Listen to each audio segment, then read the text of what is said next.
Welcome everyone. आप सभी का स्वागत है। और आज हम हरियाणा जीके की स्पेशल लेक्चर 3 लेके आए हैं, जो आपके हरियाणा के हर एक एग्ज़ाम के लिए बहुत ही बेनिफिशियल है। तो इससे पहले हम हरियाणा की हिस्ट्री का लेक्चर 1 और 2 कर चुके हैं, जिसमें लेक्चर 3 हमारा है हरियाणा में मौर्य, शुंग, हिंद, यूनानी व कुषाण काल। ठीक है, तो देखो, मौर्य वंश जो है वो भारत की गद्दी पर एक बहुत बड़ा साम्राज्य स्थापित करने वाला भारत का पहला और सबसे बड़ा वंश है। इसका जो काल है वो 322 ईसा से 185 ईसा पूर्व है। इस काल के जो प्रसिद्ध राजा हैं उनके नाम बताएं तो 3 प्रसिद्ध राजा हैं। चंद्रगुप्त मौर्य जो इसके संस्थापक हैं, बिंदुसार उसके पुत्र हैं, और बिंदुसार के पुत्र अशोक हैं जो इस वंश के सबसे प्रतापी शासक हुए हैं। ठीक है, इस काल में 2 विद्वान काफ़ी फेमस थे। एक थे कौटिल्य, जिनका नाम चाणक्य भी है, जिनका नाम विष्णुगुप्त भी है, और एक था यूनानी विद्वान जिसका नाम था मेगास्थनीज, जिन्होंने एक पुस्तक लिखी थी इंडिका। ठीक है, इन्हीं सभी से हमें जो है मौर्य वंश की जानकारी मिलती है। और जो कौटिल्य उन्होंने पुस्तक लिखी थी अर्थशास्त्र, पुस्तक का नाम अर्थशास्त्र है, लेकिन उसकी जो विषय है पुस्तक का वो पॉलिटी है, किसकी? मौर्य वंश की। अगर हम इनकी राजधानी की बात करें तो पाटलिपुत्र थी। ठीक है, क्लियर। जो आजकल हमारा वर्तमान में पटना है, ये पाटलिपुत्र जो है मौर्य साम्राज्य की राजधानी हुआ करती थी। यानी कि मौर्य साम्राज्य फला फूला समस्त भारत में, लेकिन इनकी जो राजगद्दी होती थी वो बिहार में होती थी। ठीक है, तो हम देखते हैं हरियाणा में इसके क्या क्या साक्ष्य हैं। तो हरियाणा में मौर्य कालीन तथ्य, चंद्रगुप्त मौर्य शासनकाल में हरियाणा तक्षशिला का भाग था। सबसे पहली बात, जो चंद्रगुप्त मौर्य राजा था 322 ईसा पूर्व से 298 ईसा पूर्व तक वो राजा रहे। तो उस समय जो हरियाणा है वो तक्षशिला का भाग था। ठीक है, तक्षशिला का भाग था। सम्राट अशोक के शासनकाल में शिलालेख की शुरुआत हुई है। जो चंद्रगुप्त मौर्य है उसका जो पोता था अशोक, उसके शासनकाल में शिलालेख की शुरुआत हुई है। और इसके जो शिलालेख थे उनको सर्वप्रथम जो खोजा वो प्रोटेटरी फैथलर के द्वारा खोजा गया 1750 ईस्वी में। और इनको सबसे पहले पढ़ा किसने? जेम्स प्रीसेम्प के द्वारा 1837 ईस्वी में अशोक के शिलालेखों को पढ़ा गया है। बताया गया है कि किस शिलालेख में क्या चीज़ का वर्णन था। ठीक है, वो हिस्ट्री का मैटर है। तो हम यहाँ पे करते हैं, हरियाणा में जो है मौर्यकालीन एक अभिलेख प्राप्त हुआ है जिसका नाम है टोपरा। आप सभी को पता है कि टोपरा कहाँ पे है। प्राचीन जो हमारी पुस्तकें हैं या हमारी जो पुरानी पुस्तकें हैं उसमें टोपरा को अम्बाला में दिखाया गया है, परंतु टोपरा जो है बच्चों आपका वो यमुनानगर में है वर्तमान में। तो कहाँ पे है? यमुनानगर में। और यहाँ से जो मौर्य काल का अभिलेख प्राप्त हुआ है वो मौर्य सम्राट अशोक का है। उस पर कौन सी लिपि लिखी है? उस पर ब्राह्मी लिपि लिखी है। और इस अभिलेख पर टोटल 7 लेख हैं। जो प्रथम 7 लेख हैं, 3 लेख हैं, वो 3 लेख हैं चौहान शासक विग्रहराज चतुर्थ से। ठीक है, चौहानों का एक प्रसिद्ध राजा हुआ है, यानी कि हम बात कर रहे हैं पृथ्वीराज चौहान प्रथम, द्वितीय, तृतीय। ठीक है, तो चौहानों का एक प्रथम राजा हुआ है जिसका नाम है विग्रहराज चतुर्थ। ठीक है, तो 3 लेख तो मिलते हैं इसके इस पर, और अंतिम जो 4 हैं वो 4 लेख हैं मौर्य शासक अशोक से संबंधित। टोपरा जो है यमुनानगर में देश का सबसे बड़ा अशोक चक्र भी स्थापित किया गया है।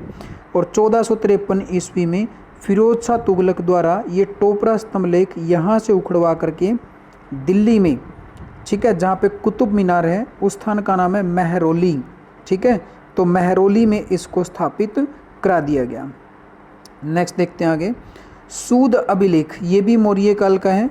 सूद अभिलेख जो है ये मिला है जगाधरी यमुनानगर से मिला है, और इस पर उपसर्ग व विसर्ग अंकित हैं।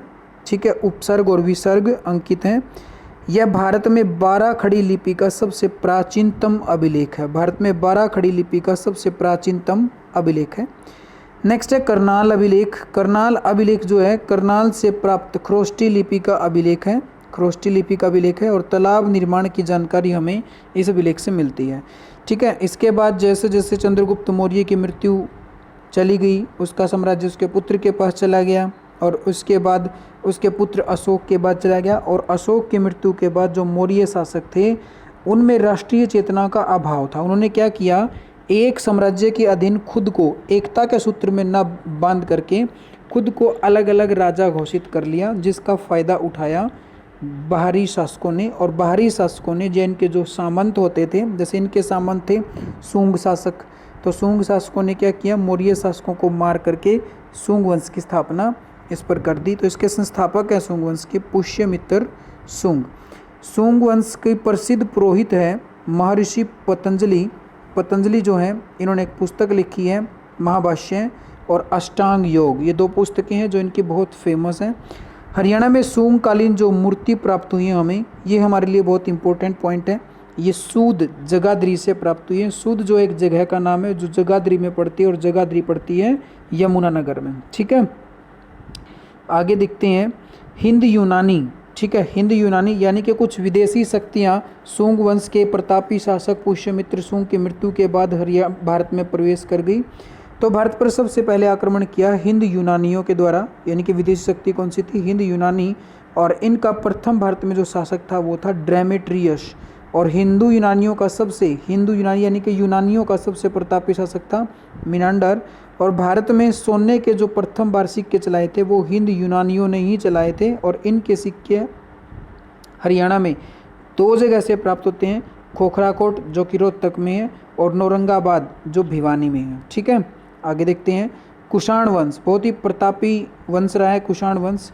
कुषाण बेसिकली चाइना से आने वाली एक जाति थी जिसका नाम था यूची। ठीक है, इसका भारत में जो पहला राजा आया जिसने अपना साम्राज्य स्थापित किया उसका नाम था कुजुल कडफिसिस। कुजुल कडफिसिस के बाद इसका पुत्र विम कडफिसिस, और विम कडफिसिस के बाद इसका पुत्र कनिष्क। कनिष्क का नाम सबने सुना होगा। तो इस वंश का सबसे प्रसिद्ध शासक कनिष्क था, जिसने 78 ईस्वी में शक संवत की शुरुआत की। और ध्यान रखें कुषाण काल भारत में एक ऐसा काल है जिसमें मूर्ति पूजा की भी शुरुआत हो गई थी। ठीक है, मूर्ति कला की भी शुरुआत हो गई थी। और जो इसने ये शक संवत शुरू किया था, इसी के आधार पर हमारा जो आजकल हम कैलेंडर देखते हैं, जो हमारा राष्ट्रीय पंचांग है, वो इसी के आधार पर आधारित है।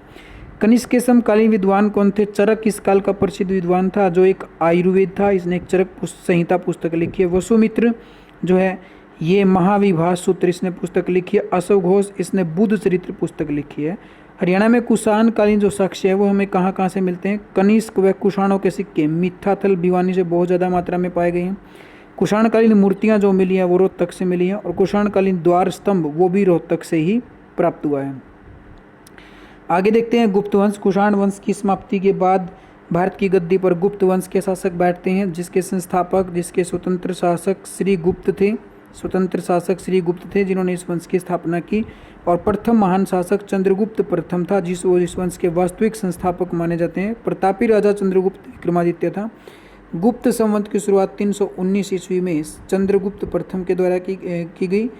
यदि कवि विद्वान हरिसेन प्रयाग प्रशस्ति में योद्धेयों तथा अर्जुनायों की जानकारी जो हमें मिलती है इन्हीं चीज़ों से मिलती है। नेक्स्ट है हरियाणा में गुप्तकालीन अभिलेख कहाँ कहाँ से प्राप्त हुए हैं? गुजरी महल अभिलेख फिरोज शाह तुगलक द्वारा हिसार में बनाए गए गुजरी महल से प्राप्त, इसे गुप्त काल के विभिन्न भागवतों की जानकारी प्राप्त होती है। गुजरी महल जो है एक महल है जो फिरोज शाह तुगलक ने अपनी पत्नी गुजरी के लिए बनवाया गया था, और इसमें जो गुप्त काल के विभिन्न भागवतों की जानकारी हमें प्राप्त होती है। नचार खेड़ा, ठीक है, नचा खेड़ा नहीं है, नचार खेड़ा अभिलेख है। नचार खेड़ा जो है जींद में पड़ता है। इस पे राम सीता व लक्ष्मण को जटायु से बातें करते दर्शाया गया है। तोशाम अभिलेख तोशाम भिवानी में है। गुप्त काल के विष्णु मंदिर और तालाब की जानकारी हमें तोशाम भिवानी से मिलती है। मोहनबाड़ी अभिलेख जो है जज्जर में स्थित है, और गुप्तकालीन विष्णु के साक्ष्य यहाँ से हमें प्राप्त हुए मोहनबाड़ी से।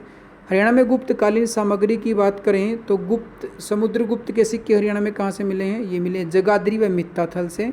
गुप्तकालीन सूर्यदेव की मूर्ति हरियाणा में कहाँ से मिली है? ये अग्रोहा से मिली है।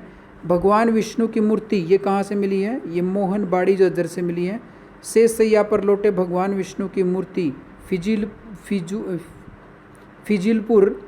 फिजिलपुर सोनीपत से प्राप्त हुई, और रामायण के श्लोक अंकित मोहर ये नचार खेड़ा जींद से प्राप्त हुई है। तो हमने देखा कि इस लेक्चर में शुंग वंश का क्या क्या पॉइंट हरियाणा से रिलेटेड है, शुंग वंश के बाद जो हमारा अगला वंश था उसका क्या रिलेटेड था, और उसके बाद जो हमने अगला वंश किया, ठीक है, गुप्त काल, उसका क्या हरियाणा से रिलेटेड था।